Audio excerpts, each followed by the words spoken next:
합니다. 오늘은 마음을 단단히 알고 설교를 들으셔야 됩니다.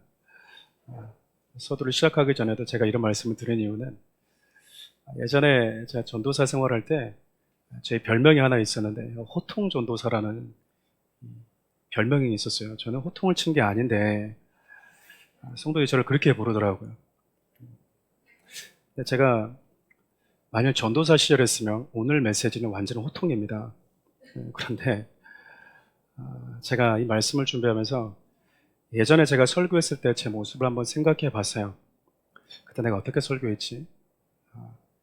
애타는 마음과 안타까운 마음이 있었지만 거기에 나의 감정도 함께 들어갔었구나라는 것들을 보게 됐습니다.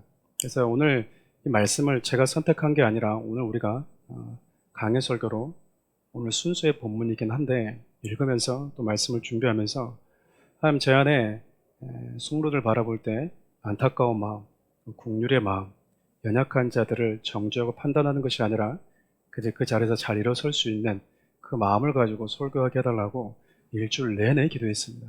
여러분들 정신 바짝 차리시고 특별히 가끔씩 귀에 오셔서 이날 못 주무신 잠을 이렇게 자시는 분들은 오늘은 안 됩니다.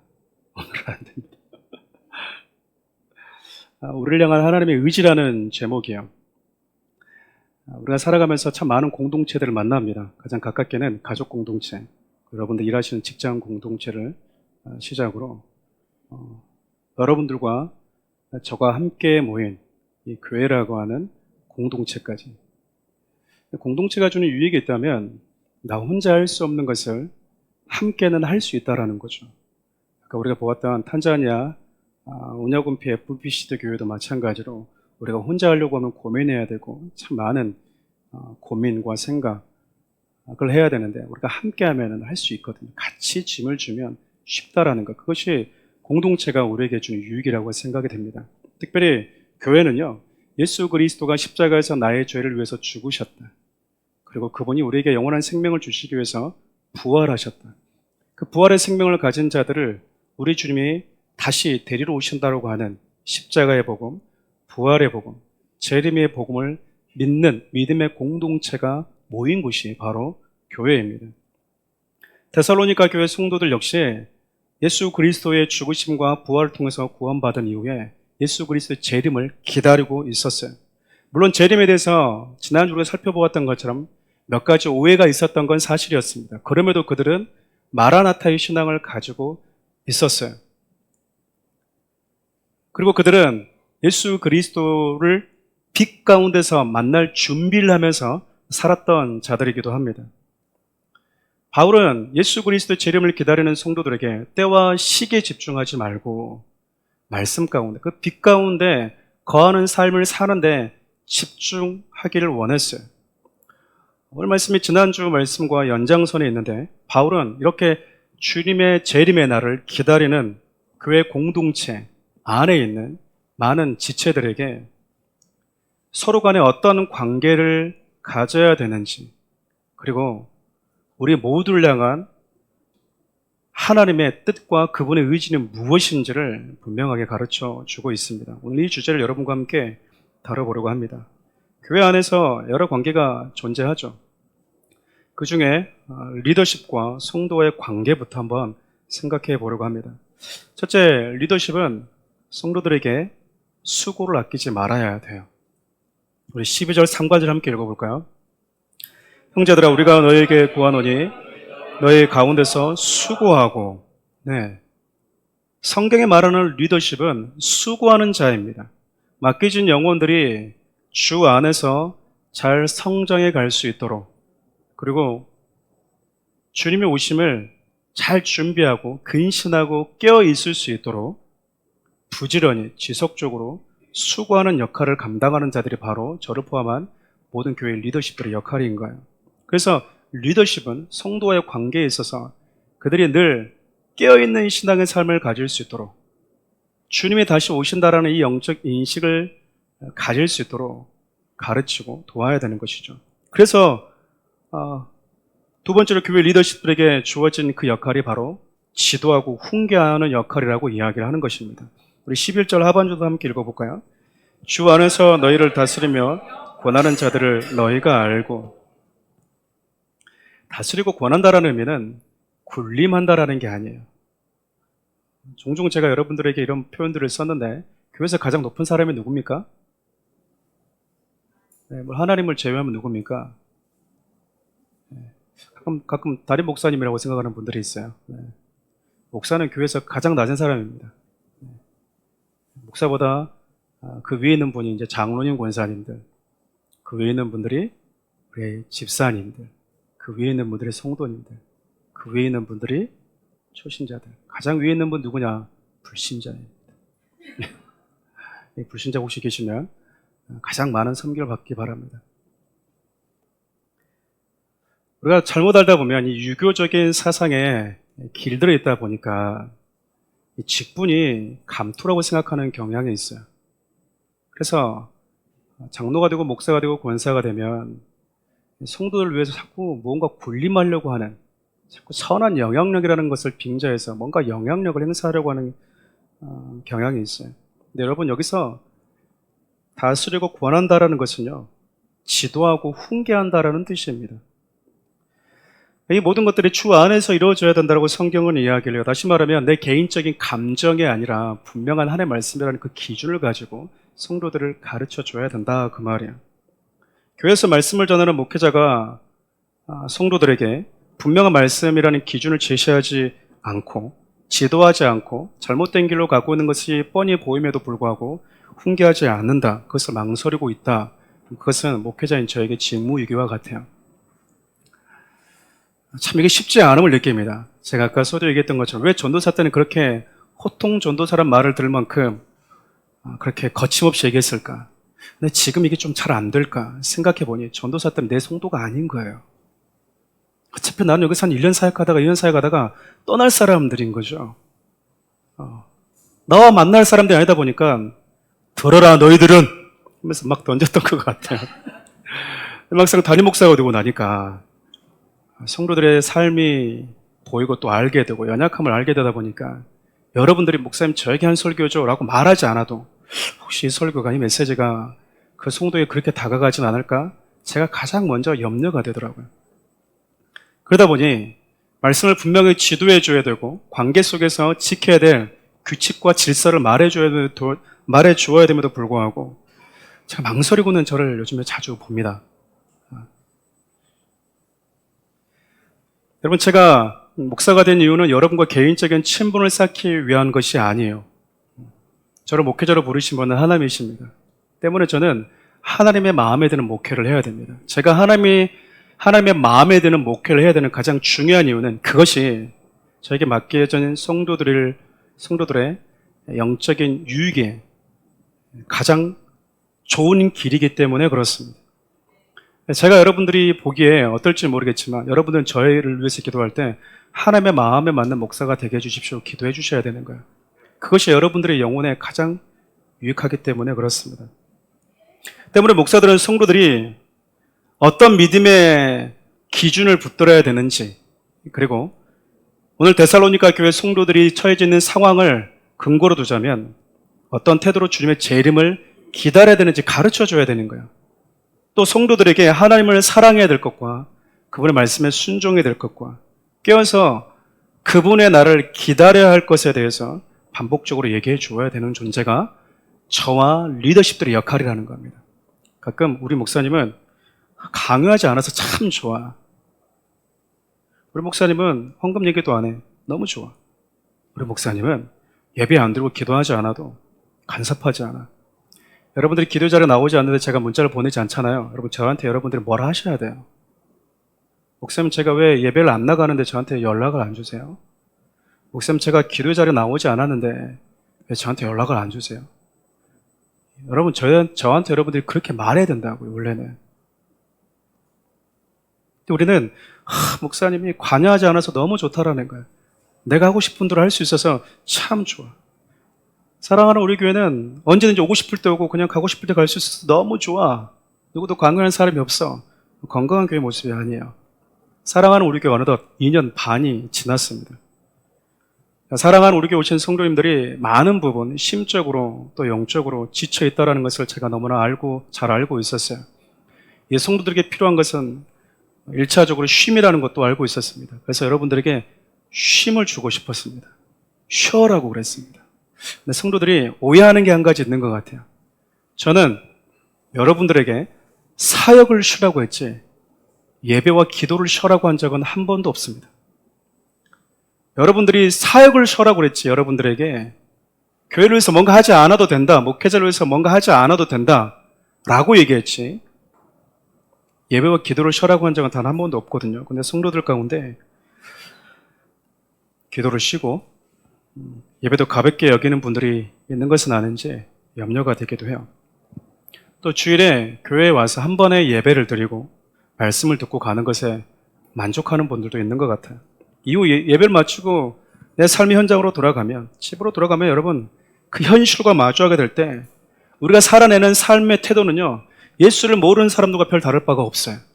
이게 예수를 믿는 사람인지 예수를 믿지 않는 사람인지, 오늘 말씀을 통해서 그 하나님의 말씀을 듣고 교회를 떠난 성도인지 듣지 않은 성도인지가 분간이 안 될 정도로 여전히 내 마음대로, 내 기분대로, 내 감정대로 살아가는 성도들이 우리 가운데 너무 많아요. 목회자들은 성도들로 하여금 하나님의 나라에 소망을 두고 살아갈 수 있도록, 그래서 그것을 바라보고 깨어있을 수 있도록 지도하고 양육하는 자예요. 이것은 여러분 저를 포함해서 사랑하는 우리 교회는 모든 리더십들에게 다 포함이 됩니다. 리더십들 만나는데 우리 만나고 그냥 재밌게 놀다가 목사님 끝났어요. 그건 하면 안 돼요. 그런 모임은. 목사님 우리 리더십을 만나면요, 내 마음에 부담이 있지만 근신하게 됩니다. 내가 내 아내를, 내 남편을 이렇게 대했는데 우리 리더를 만나고 오면 하나님, 목사님 다시 마음에 하나님의 말씀으로 살고자 하는 이 불이 일어나요. 리더십들이 그래야 된다라는 거야. 싸구려 위로를 하면 안 돼요. 리더들은 세상에 하는 생명이 없는 위로는 위로가 아니기 때문에 그래요. 여러분, 그러면 성도들은 리더십들을 어떤 마음으로 대해야 되겠습니까? 첫 번째, 여러분 말씀에 근거한 권함에 순종함으로 대해야 할 수 있어야 됩니다. 목사가 하는 모든 말이 다 하나님의 말씀이 아닙니다. 그럴 수도 없고요. 목사를 통해서 들려주는 하나님의 말씀을 거부하는 것도, 불순종하는 것도 문제지만 목회자가 하는 모든 말을 하나님의 말씀으로 여기는 것도 옳지 않아요. 하지만 우리는 목회자를 통해서 들려주는 그 메시지가 하나님의 말씀이라고 판단될 때는 내 고집, 내 감정을 다 내려놔야 됩니다. 말씀에 순종하는 것이죠. 생각해 보십시오. 여러분들 왜 이 자리에 앉아 있습니까? 왜 이곳에 예배로 오셨어요? 예배는 예배대로, 삶은 내 방식대로? 그럼 여기서 드리는 예배가 무슨 의미가 있겠습니까? 사단은요, 우리가 성장하는 것을 싫어합니다. 사단은 예수 안 믿는 자가 예수 믿는 것에 대해서 너무나 싫어하고요. 결국 그래서 예수를 믿게 되면 성장하지 못하도록 만드는 것이죠. 성도들의 영적 성장을 가로막기 위해서 사단이 자주 쓰는 전략이 바로 말씀을 전하는 자와의 관계를 불편하게 만드는 거예요. 목사라고 완벽하겠습니까? 제가 여기서 여러분들에게 말씀을 전하는 자로 하나님이 세우셨을 뿐이지 저나 여러분이나 똑같이 그 말씀을 가지고 몸부림쳐야 되는 것은 같아요. 똑같다고요. 어떤 부분은 저보다 더 우월한 신앙을 가지고 있는 영역을 가진 분들이 분명히 존재할 거야. 여러분이나 저나 똑같이 하나님의 말씀을 붙들고 살아가는 동일한 한 성도라는 겁니다. 그럼에도 불구하고 사단은 말씀이 전해지는 목회자의 관계를 불편하게 만들므로 인해서, 혹은 목회자의 부족한 그 어떤 부분들을 가지고 우리의 성장, 우리가 말씀을 배우고 지도받고 교훈받는데 그 통로를 차단해 버리는 거예요. 성도들은 뒤에서 목사님 호박씨 까면 안 돼요. 아시겠습니까? 대통령도 욕하는데 목사님 욕도 못합니까? 여러분. 그러고 나서 당당하게 제 설교를 들을 수 있으면 하셔도 되는데 그러고 나서 목사님 보는 게 불편하다 그러면 여러분 뒤에서 하시면 안 돼요. 누군가는 그런 불만과 불평의 말을 할 때 그 공동체에 앉아있는 자는요 차단시켜줘야 되는 거예요. 그만하십시오. 아닌 것 같습니다. 기도해 주십시오.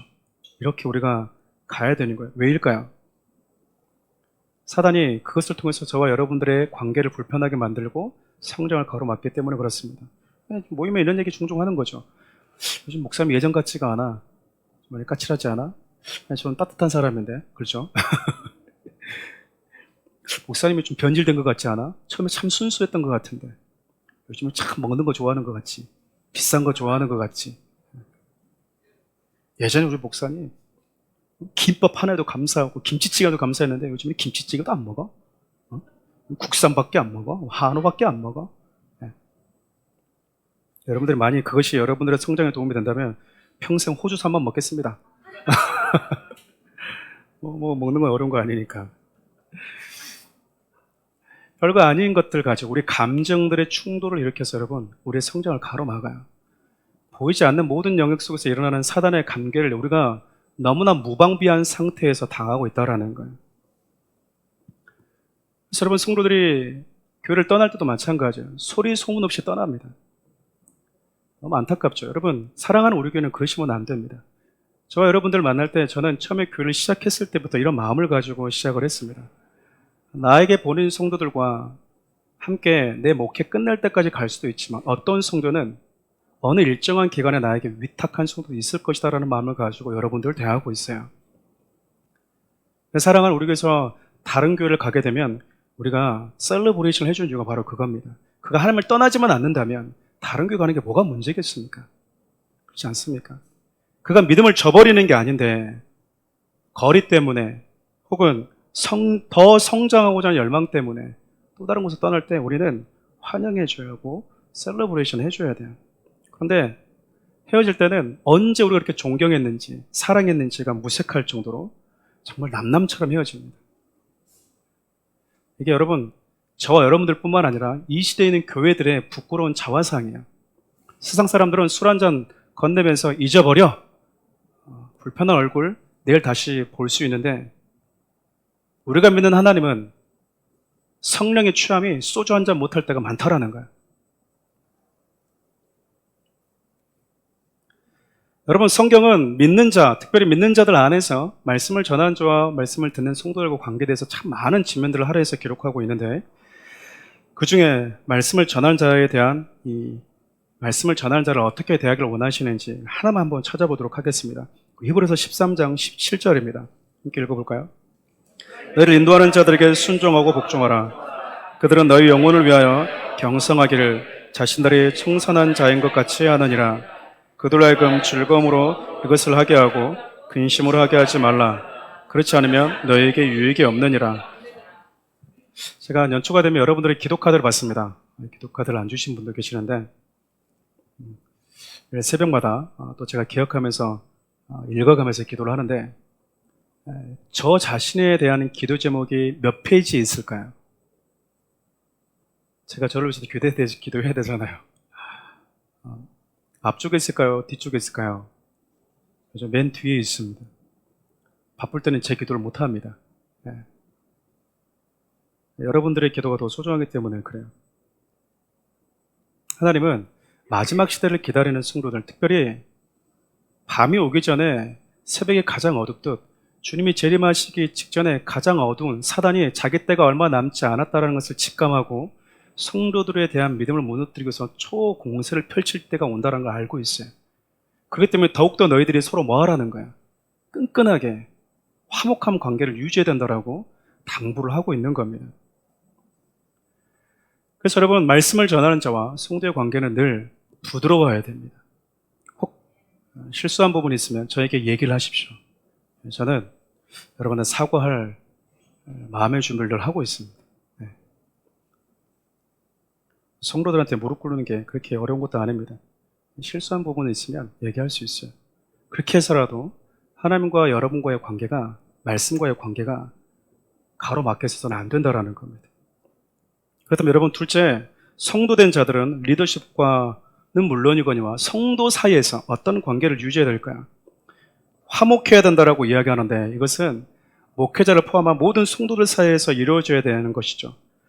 성도 간에 추구해야 되는 구체적인 화목이 어떤 모습인지 우리 14절 말씀 함께 읽어보겠습니다. 또 형제들아 너희를 권면하노니 게으른 자들을 권면하며 마음이 약한 자들을 격려하고 힘이 없는 자들을 붙들어주며 모든 사람에게 오래 참으라. 가장 먼저 성도는 서로가 말씀이란 대열에서 벗어나지 않도록 지켜줘야 된다라고 이야기해요. 여기서 여러분 게으르다라고 표현되어지는 이 표현은요, 개역 한글 성경에는 규모 없다라고 번역을 했어요.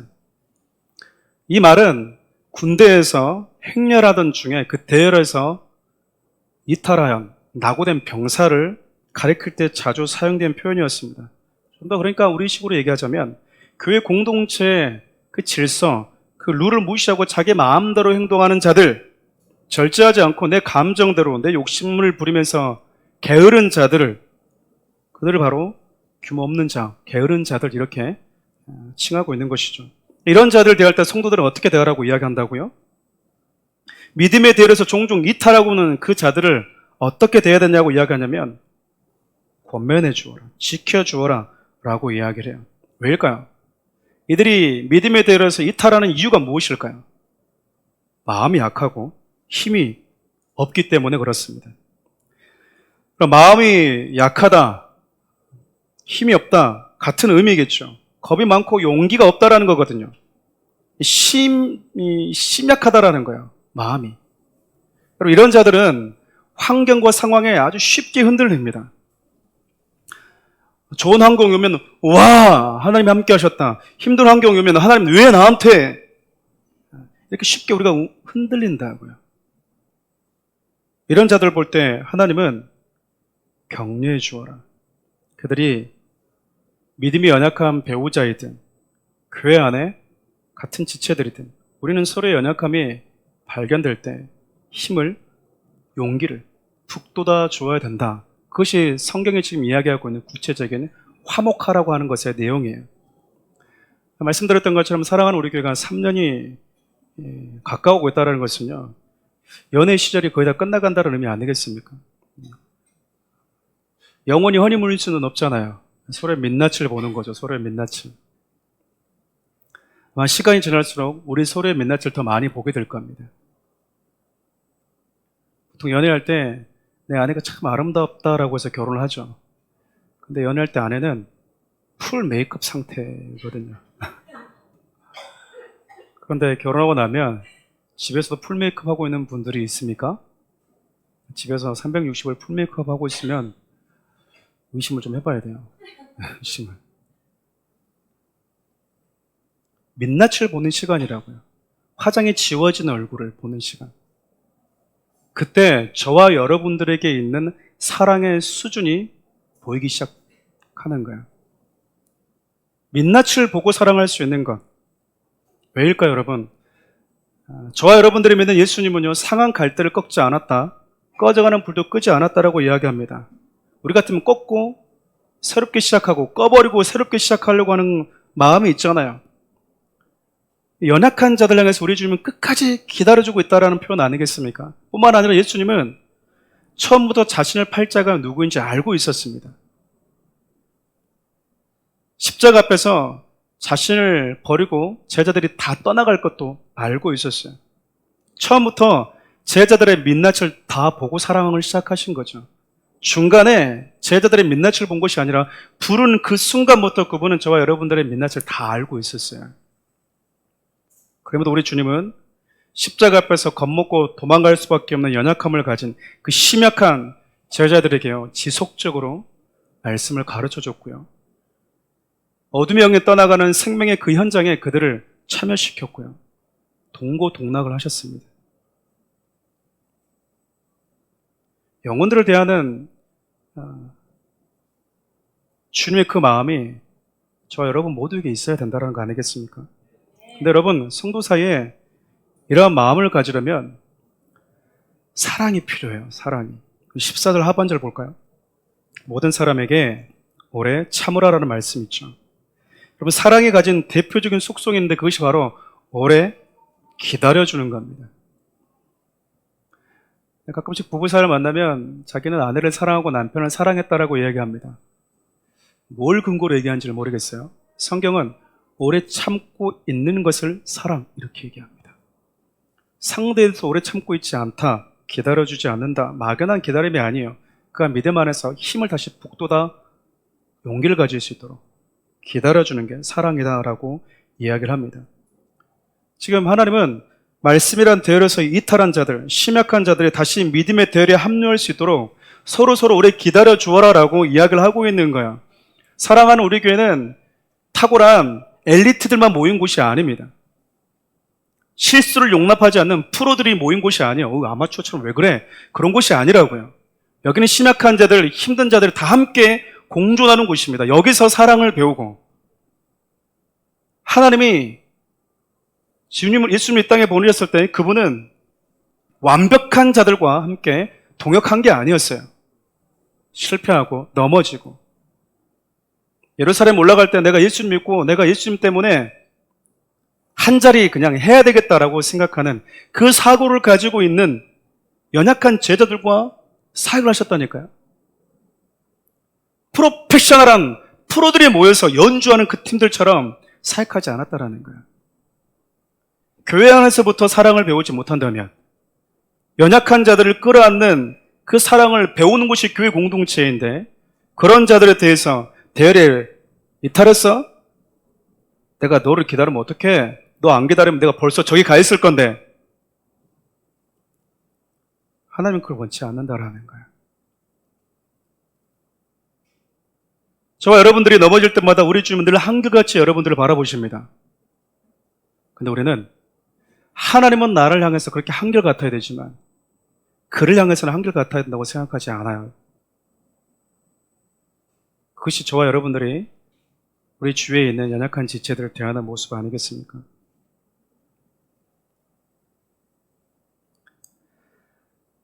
그런 연약한 자들이 있기 때문에 지도해주고 권면해주고 용기를 북돋아 주어라. 그렇게 화목을 이뤄가라라고 우리 주님이 말씀하고 있는 거예요. 이것이 여러분 교회 공동체이고요. 저 여러분들에게 우리 주님이 바라시는 사랑하는 우리 교회 모습입니다. 뿐만 아니라 여러분 성도는 악으로 나를 대하는 자들에게 선을 따라 대해 주어야 된다라고 이야기합니다. 우리 15절 함께 읽어볼까요? 삼가 누가 누구에게든지 악으로 악을 갚게 말게 하고 서로 대하든지 모든 사람을 대하든지 항상 선을 따르라. 우리가 데살로니가 전서를 시작하면서 복음을 들은 데살로니가 성도들을 향한 같은 동족들의 핍박이 극심했다는 사실은 우리 이미 살펴보았어요. 예수를 믿기 이전에 그들 같으면 내가 받은 것과 똑같은 방식으로 그들에게 되돌려줄 수 있거든요. 예수를 믿게 된 이후에 그들의 삶은 악으로 나를 대하는 자들, 원수를 원수로 갚는 것이 아니라 주님의 선한 뜻을 따라서 살아야 했던 거예요. 이것은 여러분 그리스도인들은 다 부당한 대우를 받아도 비굴하게 말 한마디 하지 말고 살아라라는 것이 아니고요. 당당하되 겸손하고 말씀이라는 기준을 붙들어야 된다는 거예요. 우리가 누군가를 향해서 인내하고 악을 악으로 갚지 않고 화가 나도 분노로 곧바로 반응하지 않는 이유는요. 그래서 선하신 하나님의 말씀을 붙들려고 하는 이유는 나의 이런 모습 때문에 아무쪼록 그가 하나님을 만나는데 조금 더 유익하기 위해서입니다. 우리 주님의 인내와 선을 따른 모습이 결국 저와 여러분들에게 구원으로 이루어졌지 않았습니까? 그분이 기다려준 그 사랑 때문에 우리가 지금 여기 있는 거잖아요. 원래 저와 여러분들은 하나님의 원수였거든요. 원수를 대하던 우리 주님이 우리를 대했다면 저와 여러분들은 여기 없는 거야. 그분이 끝까지 기다려주고 참아줌으로 인해서 저와 여러분들이 하나님과 원수됐던 저와 여러분들이 주님과 화목하게 되었다라고 성경을 말해주고 있잖아요. 아우 참자 오늘 내가 진짜 이게 아니고 여러분 우리의 모든 인내가 그 영혼의 구원으로 그가 하나님의 사랑을 만나도록 해주는데 디딤돌이 될 수 있어야 된다는 겁니다. 마지막 한 가지만 더 살펴볼까요? 십자가의 복음과 부활의 복음을 듣고 거듭난 그래서 주님의 재림을 기다리고 마라나타의 신앙을 기다리면서 살아가는 성도들 향해서 하나님이 가지고 있는 의지가 있어요. 그분의 뜻이 있다고요. 그럼 결론부터 얘기하면 항상 기뻐하고 쉬지 말고 기도하고 범사에 감사하는 것입니다. 우리 16절부터 18절 함께 읽어볼까요? 항상 기뻐하라 쉬지 말고 기도하라 범사에 감사하라 이것이 그리스도 예수 안에서 너희를 향하신 하나님의 뜻이니라. 성도는 항상 기뻐해야 됩니다.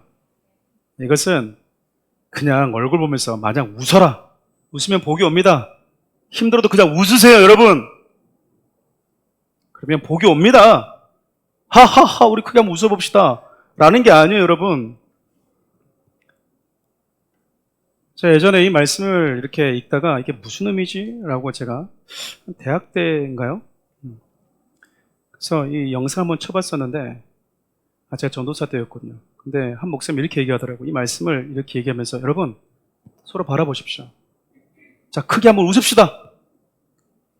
하하하 웃으시더라고요.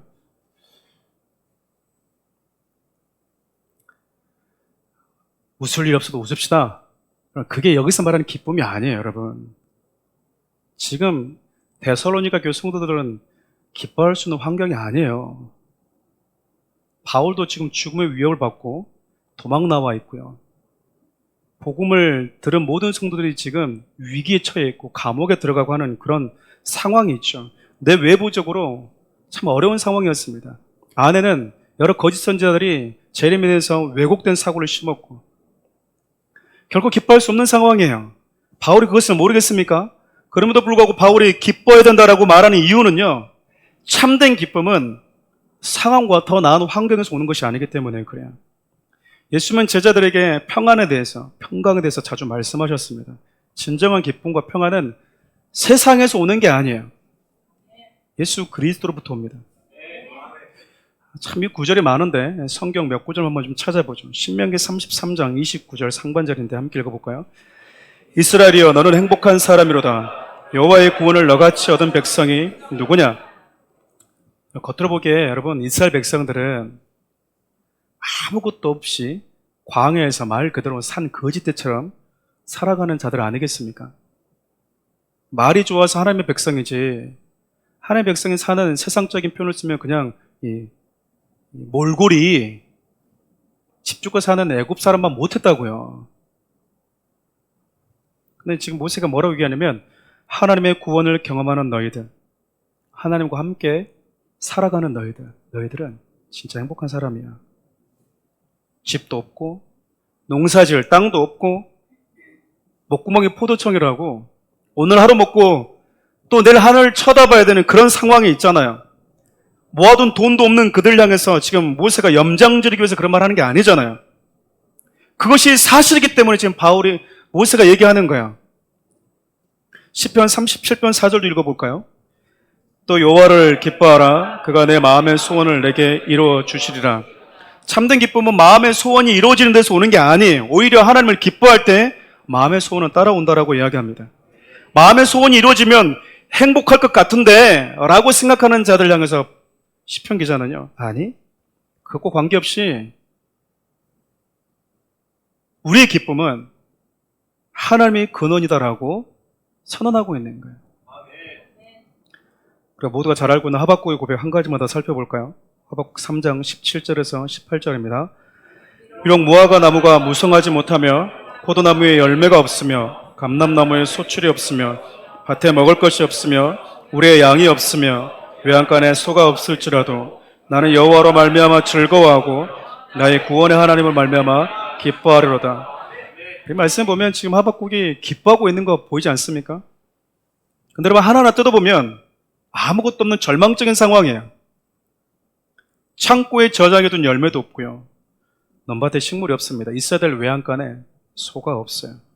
저 멀리서 우리를 죽이겠다고 바벨론의 군대가 말을 타고 달려오는 소리는 점점 가까워 옵니다. 근데 하박국이 지금 내가 기뻐한다라고 지금 춤추고 있는 거예요. 하나님은 하박국의 기쁨을 받고 계세요. 하박국은 하나님을 기뻐하고 있습니다. 기쁨의 이유를 하나님께 둔 자만이 하박국의 고백을 이해할 수 있다고요. 여러분이 질문해 보고 싶습니다. 하나님 여러분의 기쁨이십니까? 여전히 웃을 수 있고 기뻐할 수 있는 그 기쁨의 이유가 정말 하나님이십니까? 이것은 제가 여러분들에게 굳이 질문하지 않아도 돼요. 왜냐하면 우리의 일상이 제가 지금 여러분들에게 던지고 있는 것과 동일한 질문을 매일같이 던지고 있거든요. 너의 기쁨은 어디냐? 너의 기쁨은 어디서 오냐라고 우리 일상이 나에게 늘 질문을 하잖아요. 우리가 귀를 닫고 안 들을 뿐이지. 사랑하는 우리 성도 여러분, 세상의 그 어떤 것도 우리에게 참 만족과 기쁨을 주지 못한다는 거 우리 많이 배웠지 않습니까? 하나님은 아무것도 없는 광야에서 이 사실을 이스라엘 백성들에게 가르쳐주고 싶어 했어요. 하나님 따라서 구원받은 민족으로 나왔는데 결국 광야에서 그들이 배부르게 넉넉한 화려한 집 짓고 살지 못했다는 것 아니겠습니까? 아무것도 없는 곳에서 진짜 기쁨이 어디서부터 오는지 그거를 그들에게 가르쳐주고 싶어 하셨다고요. 근데 그들은요, 물 주면, 떡 주면, 고기 주면 하나님 잘 믿을 수 있어요. 하나님, 제가 가난해서 지금 믿음이 없는 거예요. 내가 지금 사업이 어려워서 그래요. 내가 지금 아파서 병들어서 지금 믿음이 떨어진 것이지, 내가 지금 여러 가지 문제가 있어서 그래요. 이거 해결해 주면요, 하나님 기뻐할 수 있습니다. 근데 여러분 그거 아십니까? 하나님은 참된 생명의 기쁨은 당신에게만 있다고 이야기해요. 더 이상 우리 속으면 안 돼요. 그러니까 도대체 얼마나 많은 세상의 떡을 먹어봐야 우리가 이 사실을 알 수 있을까요? 우리가 하나님의 두 번째 뜻, 의지는요, 범사에 감사하는 겁니다. 감사는 여러분 더 많은 것을 가질 때 주어지는 게 아니에요. 감사는 진정한 만족감이 있을 때 오는 겁니다. 그 만족감이 우리에게 주어질 때 진짜 감사가 나오는 거예요. 저희 집도 마찬가지인데 아이들이 있는 집에 가면 장난감이 참 많죠. 저희 집에도 자동차가 몇십 개 있습니다. 아이들이 다이소 같은 데 가면 꼭 장난감 사거든요. 아빠 나 저거 사줘요, 저거 사줘요. 집에 있잖아. 그럼 삽니다. 사주면 여러분 얼마나 좋아하는지 몰라요. 사가지고 오면 잠깐 갖고 놀다가 부러뜨리다가 다시 자동차 시체가 있는 통에다가 집어넣습니다. 그리고 새 자동차 사달라고 그래요. 새 자동차. 졸라댑니다. 이 아이들처럼 우리도 이렇게 속고 있는 거죠. 새로운 것을 주면, 더 많은 것을 주면 그거 안 줘서 지금 내가 투덜대는 거예요. 그게 없어서 내가 웃을 수 없는 거예요, 하나님. 더 많은 장난감, 더 많은, 더 나은 장난감이 없어서 그래요. 이렇게 얘기를 해요. 가난하고 적게 가지고 있어도 만족하는 마음이 있으면 감사할 수 있습니다. 그러나 여러분, 부유하고 아무것도 부족한 것이 없어도요, 만족하는 마음이 없으면 감사하지 못해요. 여러분이 없는 것, 그것을 옆에 있는 성도가 가지고 있거든요. 그 옆에 성도가 없는 걸 그 성도가 또 가지고 있어요. 우리의 기쁨은 소유에서 오는 것이 아닙니다. 바울이 이 사실을 너무나 잘 알고 있었어요. 우리 빌립보서 4장 12절에서 13절 함께 읽어볼까요? 나는 비천에 처할 줄도 알고 풍부에 처할 줄도 알아. 모든 일, 곧 배부름과 배고픔과 풍부와 궁핍에도 처할 줄 아는 일체의 비결을 배우노라. 내게 능력 주시는 자 안에서 내가 모든 것을 할 수 있느니라. 바울이 이렇게 고백하는 거예요. 나는 가난한 상황에도 있어 봤습니다. 나는 부유한 상황도 경험해 보았습니다. 내가 가난의 상황도 있어 보고 부유한 상황도 있어 보니까 진짜 만족은 부유하면서 오더라고요 라고 말하는 게 아니고요, 결핍이라는 환경에서도 나는 동일하게 만족감이 있었습니다. 왜일까요? 자기에게 능력 주신 예수 안에 있었거든요. 바울은 어느 순간에 있든지 기뻐하고 또 감사할 수 있는 그 이유가 내게 그 상황을 이겨낼 수 있는 능력 주신 분이 내 안에 있다는 걸 너무나 잘 알고 있었기 때문에 그래요. 그 사실을 아는 자들에게서 나타나는 것들이 바로 참된 만족에 대한 감사라는 거예요. 마지막으로 하나님이 저와 여러분들을 가지고 있는 뜻, 의지는 쉬지 않고 기도하는 것입니다. 이 기도를 마지막에 둔 이유는요, 하나님이 나의 진짜 기쁨이고 감사의 근원이라는 사실을 볼 수 있는 그 눈이 바로 기도이기 때문에 그래요. 사단은 여러분 우리 현실을 보게 만들어요. 지금만 보게 합니다. 그분이 나를 위해서 예비하신 것, 앞날, 눈을 들어서 하늘나라와 그분이 예비하신 영원한 생명에 대해서 관심을 갖지 못하게 만드는 것이죠. 예수 그리스도께서 나를 위해서 어떤 일을 행하셨는지, 내가 하나님을 아버지라고 부르는 모든 자들에게 주어진 그 구원의 역사가 어떻게 해서 나에게 주어졌고 그 구원의 영광이 얼마나 가치 있는지를 가려버려요. 가린다고요. 그래서 우리로 하여금 일시적이고 썩어 없어질 이 땅에 먹고 사는 문제에 우리의 시선을 완전히 박아버립니다. 예수님 오시는 그날 얼마나 우리가 영광스러운 모습으로 믿지 않는 자와 다른 영광스러움을 입을지, 얼마나 놀라운 은혜가 우리에게 임할지 우리는 관심 갖지 않아요. 근데 그 기도가 이 모든 것을 보게 해요. 예수님은 사단이 제자들의 이 믿음을 빼앗아가지 못하도록 기도하셨고요. 또 제자들에게 기도를 당부하셨습니다. 예수님 역시 우리를 향한 구원의 사역을 완성시키기 위한 그 마지막 순간까지 기도하셨어요. 성령 안에서 우리가 무시로 깨어있지 않을 때 우리는 기쁨의 근원이, 감사의 근원이 예수라는 사실을 보지 못한다고요. 우리가 무시로 깨어있지 않을 때 우리는 기쁨의 근원이자 감사의 근원 되신 예수님이 내 안에 있음에도 가장 불행한 자처럼 살 수 있다는 것 아니겠습니까? 내 안에 가장 소중한 예수가 있어도 세상을 다 잃어버린 사람처럼, 가장 불행한 자처럼 살 수 있는 거예요. 그래서 제가 이 질문을 던졌어요. 여러분들 왜 이 자리에 앉아있죠? 남양주에서, 일산에서, 영인에서, 수원에서 왜 먼 걸음 가지고 여기까지 왔습니까? 우리가 예수를 믿는 이유가 무엇이죠? 예배 드리고 나가면 내가 살아왔던 방식 또 그대로 살기 위해서, 아니면 그것을 거스려서 주님이 원하시는 그 뜻이 무엇인지, 주님의 재림을 기다리는 이 시대를 살아가는 성도든 내가 붙들어야 될 삶의 가치는 무엇인지, 때로는 환경을 보면 너무 불행해 보이나 내 안에 있는 예수가 얼마나 가치 있는지를 발견한 자로, 하박국처럼 아무것도 없는 상황에서 나 죽이려고 저기서 말 타고 달려오는 사람의 소리가 들려도 나의 구원의 하나님을 위해서 기뻐할 수 있는 사람, 성도는 그 사실을 알고 살아가는 자예요. 말씀을 정리하겠습니다. 사랑하는 우리 성도 여러분, 하나님 예수 그리스도를 통해서 저와 여러분들을 부르셨어요. 그래서 저와 여러분들이 함께 이 사랑하는 우리 교회 공동체 멤버가 되었습니다.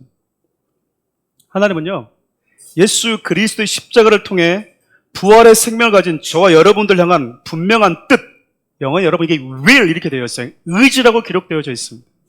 그분은 의지가 있다고. 다가올 주님의 그 재림의 때를 기다리며 살아가는 성도된 저와 여러분들 향한 하나님의 분명한 뜻, 의지가 있어요. 하나님의 자녀가 되었고 영원한 구원의 은혜를 받았음에도 불구하고 내가 받은 구원의 은혜가 도대체 얼마나 가치 있는지 알지 못한 채 상황에 따라서 쉽게 우리의 마음이 무너지는 그 연약함을 가지고 살아가는 성도된 저 여러분들 향한 그분의 뜻, 의지가 있다고요. 그것은 바로 구원받은 자들 안에 계신 예수 그리스도가 우리의 진짜 기쁨입니다. 나로 웃게 하시는 분, 참된 만족임을 보게 하시는 거예요. 마침 여러분 데살로니가 교회 성도들은요, 예수 믿고 환경적으로 이전보다 더 나을 게 없었을지도 몰라요. 어제 친구로부터 외면받아야 됐고 잘 맞지도 않는 신앙의 옷을 입어가는 과정이 너무 어렵습니다. 하나님의 뜻은 알겠는데 그 뜻대로 살려고 하니까 내게 예전에 그 옷을 벗고 주님 원하시는 그리스도 옷 입으려고 하니까 너무 잘 안 맞아요. 너무 불편해. 꼭 이렇게까지 해야 되나? 꼭 이렇게까지 믿어야 되나? 라는 생각으로 기쁨도 사라지고 다시 현실로 돌아오면 불만과 불평거리밖에 안 생깁니다.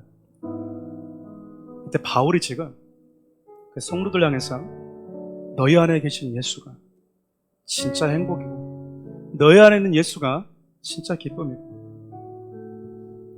그분이 너에게 진짜 만족을 주는 분이라고 바울이 외치고 있는 거야. 오늘 죽을지 내일 죽을지 모르는 자들, 그들 향해서 바울이 이렇게 구호를 외치고 있는 거라고요. 만일 너희들이 그것을 깨닫지 못한다면 하나님은 우리가 깨달아 할 때까지 교회의 리더십들을 세워서라도 지도하고 양육해서 그것을 보게 만들어주겠다. 왜냐하면 여러분, 이 땅을 살아가는 성도들을 향한 하나님의 의지이기 때문에 그래요. 주님의 재림이 우리에게 얼마나 감동으로 다가오는지 잘 모르며 살아가는 성도들에게, 그 순간이 우리에게 얼마나 아름다운 시간인지 알지 못하는 성도들에게, 우리 안에는 예수가 그 동안 비교할 수 없을 만큼 소중한 분이라는 사실을 우리가 알지 못하고 살아가는 성도들에게 바울은요, 하나님의 마음을 가지고 얘기하는 거예요. 너희들 그것을 반드시 알도록 교회를 통해서 나는 일하겠다. 때로 상황 가운데 너희들이 마음이 약해서 넘어지면 주위에 있는 믿음의 성도를 통해서 다시 그 대회를 합류시키겠다. 반드시 내가 너에게 준 구원의 은혜가, 너에게 준 그 아름다고 영광스러운 구원이 얼마나 가치 있는지 내가 깨닫게 해주고야 말겠다. 세상을 볼 때, 현실을 볼 때 그 현실보다, 무너진 아픔보다 네 안에는 예수가 얼마나 가치 있는지 내가 가르쳐 주고야 말겠다. 그래서 너로 하여금 기뻐하게 만들 것이고 감사하게 만들 것이고, 모든 상황 속에서도 힘들 때나 어려울 때나 가난할 때나 부유할 때나 여전히 내가 주님 때문에 웃습니다라고 말할 수 있는 성도들로 내가 반드시 만들어가겠다. 이게 너희들 향한 하나님의 뜻이다라고 지금 말씀하고 있는 거야. 너희들이 기도를 하지 못해? 내가 너희들 향해서 중구하면서까지 너희들이 해야 될 기도의 분량을 다 채우지 못한다면 내가 너희들이 기도 분량을 내가 대신 채워서라도, 아니 너희들이 기도하지 않으면 교회 리더십과 목회자를 통해서 대신 기도하게 하면서까지 너 안에는 예수가 얼마나 가치 있는지, 세상과 바꿀 수 없을 만큼 소중한 분인 것을 내가 반드시 알게 하고 말겠다. 이것이 마지막 시대를 살아가는 저와 여러분들과 하나님의 뜻이에요. 사랑하는 성도 여러분, 예수 안 믿을 거면 믿지 말고요, 믿을 거면 제대로 한번 믿어봅시다. 우리 이곳에 모여서, 어쩌면 좀 열악해 보이는 이곳에서 우리가 모여서 무엇을 추구하면서 가야 되는 겁니까? 주님 곧 오신다는데 아직까지 내 안에 예수를 보지 못해서 원망하고 슬퍼하고 하늘을 보지 못하고 땅을 보는 자들, 우리 주님은요, 여러분들의 눈을 들어서 하나님을 보게 만들어 주실 겁니다.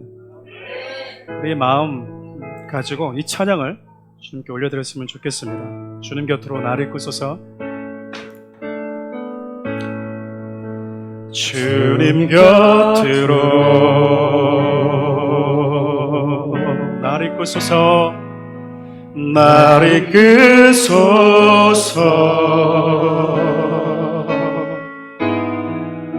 내 모든 것 다 드리며 음성 듣기 원하네. 나의 참 소망, 나의 참 소망, 그 무엇과도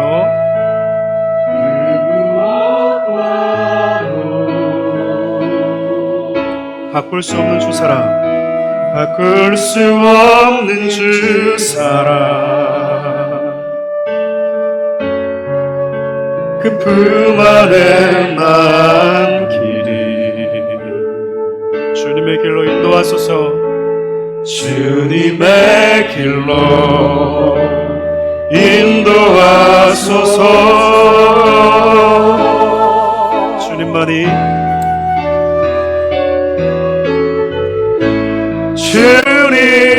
주님만이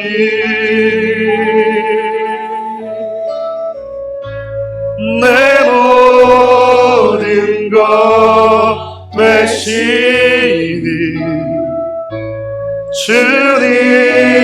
주님만을 더 알게 하라. 우리 가슴에 손을 얹고 찬양합시다. 주님만이 내 모든 것 되시니 주님만이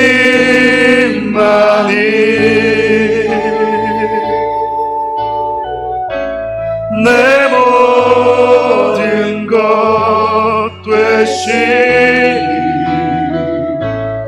주님만을 더 알게 하소서. 기도합시다. 하나님이 저와 여러분들 향해서 의지를 가지고 계세요. 구원받았으면 됐지, 그래서 교회에서 열심히 충성 봉사하면 되지 라고 생각하며 살아가는 당신의 자녀들 향해서 의지를 가지고 계십니다. 구원받아서 예수가 내 안에 있다고 하는데 여전히 세상을 가면 두렵고 무섭고 초조하고 분만 불평이 일어나는, 만족을 알지 못하고 살아가는 당신의 자녀들에게 의지를 갖고 계시다고요. 네 안에는 예수가 얼마나 가치 있는지 아니? 네가 기다린 예수 그리스도의 그 소망이, 그 재림의 소망이 얼마나 나를 아름답게 하는 것인 줄 아냐? 네가 모른다면 내가 그것을 알 때까지, 네가 그 믿음의 대열에 합류할 때까지 내가 기다리고 가르치고 지도해서라도 그 영광스러운 무게감을 알도록 해주겠다고 하는 게 하나님이 저와 여러분들 향한 의지입니다. 이 시간 함께 기도할 때 이렇게 기도합시다. 하나님, 여전히 나는 세상을 바라볼 때 내가 처한 환경을 보면 감사보다 불평이 일어납니다. 그것이 나의 연약함입니다. 그 연약함이 나로 하여금 그 믿음의 대열에서 쉽게 이탈하게 만듭니다. 하나님, 나를 지켜주십시오. 내 안에는 예수가 얼마나 아름다운지 볼 수 있는 눈을 열어주십시오. 매 순간 성령의 안에서 무시로 깨어 기도할 때마다 내가 믿는 그 믿음, 내가 가진 소망, 내가 받은 그 사랑이 얼마나 크고 무거운지를 볼 수 있는 눈을 열어달라고, 이걸 놓고 함께 주의 이름 부르고 기도하며 나가도록 하겠습니다. 주여! 살아계신 하나님, 그렇습니다. 하나님, 우리는 예수를 믿고 구원받아서 부활의 소망을 가진 자들이 되었습니다. 이 땅에서 영원한 하나님의 나라를 소망하는 자들이 되었습니다. 근데 우리는 여전히 세상 사람들과 똑같이 슬퍼하고 불평하고 그들이 가지고 있는 가치 기준과 별 다를 바 없이 살아갑니다. 하지만 하나님은 우리 향한 뜻, 의지를 가지고 계신다고 합니다. 네가 항상 기뻐할 수 있는 그 이유가, 네가 모든 상황에서 감사할 수 있는 그 이유가 바로 나에게 있다는 사실을 우리 주님은 가르쳐주고 싶어 하십니다. 기뻐할 수 없는 상황에서, 감사할 수 없는 상황에서도 네 안에는 예수가 얼마나 가치 있는지, 네가 처한 환경과 상황보다도 얼마나 가치 있는 분인지, 얼마나 나를 복되게 하는 분인지 우리 주님이 보게 하십니다. 하나님, 사랑하는 귀한 자들이 우리 주님의 뜻과 의지에 발맞추어 보게 하여 주십시오. 알게 하여 주십시오. 깨닫게 하여 주십시오. 그래서 우리 주님이 우리에게 보여주신 그 아름다운 것들을 누리는 자들이 되게 하여 주옵소서. 사랑하는 귀한 성도들, 주님의 보혈로 덮습니다. 하나님, 이 땅에 살아가는 모든 삶의 현장 구비마다, 때로는 믿음의 대열에서 이탈했을 때마다 다시 하나님 우리를 기다려주시는 많은 믿음의 지체들을 통해서 하나님의 사랑을 공급받게 하시고 같은 하나님의 나라를 소망하며 살아갈 수 있도록 우리에게 은혜를 더하여 주시옵소서. 귀한 성도들 축복합니다. 하나님, 넘어진 자들, 심약한 자들, 마음이 연약한 자들, 믿음이 연약한 자들을 우리가 돌아볼 수 있게 도와주시고, 함께 주님의 나라를 소망하고 함께 주님의 나라를 바라볼 수 있도록, 함께 주님의 나라를 위해 걸어가는 성도들 될 수 있도록 우리의 믿음과 우리의 삶을 지켜주시옵소서. 우리끼리 아웅다웅하고 우리끼리 서로 흠보고 우리끼리 하나님 서로 헐뜯는 공동체가 아니라 같은 믿음을 부여잡고 살아가는 공동체가 될 수 있도록 사랑하는 성도들의 삶을 지켜주시고 믿음을 지켜주시옵소서. 하나님, 사단은 지금도 우는 사자처럼 이곳저곳을 돌아다니면서 우리가 정말 봐야 될 곳, 우리가 정말 싸워야 될 곳, 우리가 정말 사랑해야 될 대상이 누구인지를 혼동케 만듭니다. 믿음에서 벗어나고 그 믿음의 대열에서 벗어난 연약한 자들을 서로 끌어안아주고 그들과 함께 주님의 영광된 소망을 기다릴 수 있도록 대열에 합류할 때까지 기다려주고 치료해주고 권면해주는 것이 우리 역할일 텐데, 혹 우리 가운데 우리는 그 하나님의 의지가 되지 못하고 하나님의 뜻으로 살아가지 못하고 우리끼리 사단의 관계에 빠져서 서로 원망하고 불평하며 살아가고 있지 않은지 우리 자신을 돌아보기를 원합니다. 우리 주님의 멈추지 않는 그 뜻과 그 의지 때문에 때로 넘어졌지만 때로는 불평했지만 다시 감사의 자리로 올 수 있었습니다. 사랑하는 우리 교회 모든 성도들 역시 서로가 서로에게 그런 용기와 힘이 되어주는 자들 되게 하여 주옵소서. 우리를 구원하신 예수 그리스도의 은혜와 하나님의 사랑과 주님 부르시는 그날까지 내 아는 예수가 얼마나 아름다운지를 그것을 볼 수 있는 눈을 열어주시는 하나님의 성령 하나님의 아름다운 사랑의 수고가 사랑하는 귀한 성도들 머리 위에 이 나라의 민족과 사랑하는 우리 교회 위에 함께 하시기를 간절히 축원하옵나이다.